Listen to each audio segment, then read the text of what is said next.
300 милиони евра ќе чинат пакет мерките кои што владата ги предвидува за да се справи со енергетската криза која предстои во следните 6 месеци. Набавка на јаглен, мазут, дизел и газ се приоритет за да се постигне максималниот капацитет на домашното производство и непречено снабдување со електрична енергија на домаќинствата и малите потрошувачи. Ова е сюжетот брифингот на премиерот Димитар Ковачевски пред претседателот Стево Пендаровски и членовите на Советот за безбедност, денеска во вилата Водно.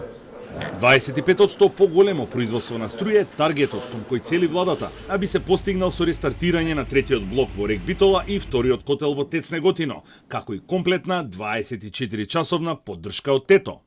Обезбедување на јаглен потребен за производство на електрична енергија во Рек Битола и Осломе, обезбедување на мазут потребен за производство на електрична енергија во ТЕЦ Неготино и потребен за производствениот процес во Рек Битола и во Осломе, обезбедување на газ потребен за производство на електрична енергија во ТЕТО и во когенеративната централа Когел во собственост на ЕСМ, обезбедување на дизел гориво и обезбедување на дополнителна електрична енергија.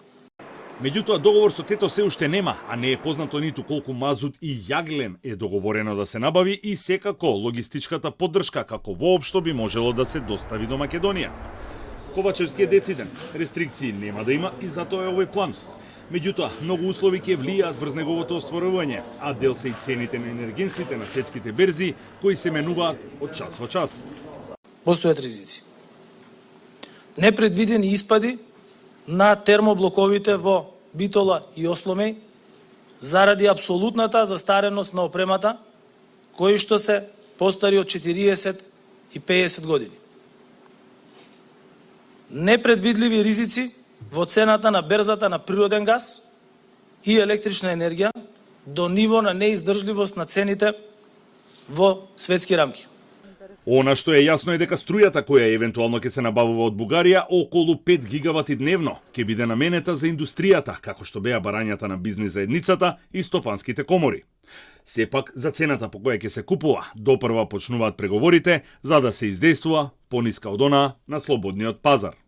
Премиерот Ковачевски кажа дека не чека ужасен период, но истовремено е уверен дека во наредните 6 месеци ќе има непречено снабдување со струја за домаќинствата, фирмите и индустријата.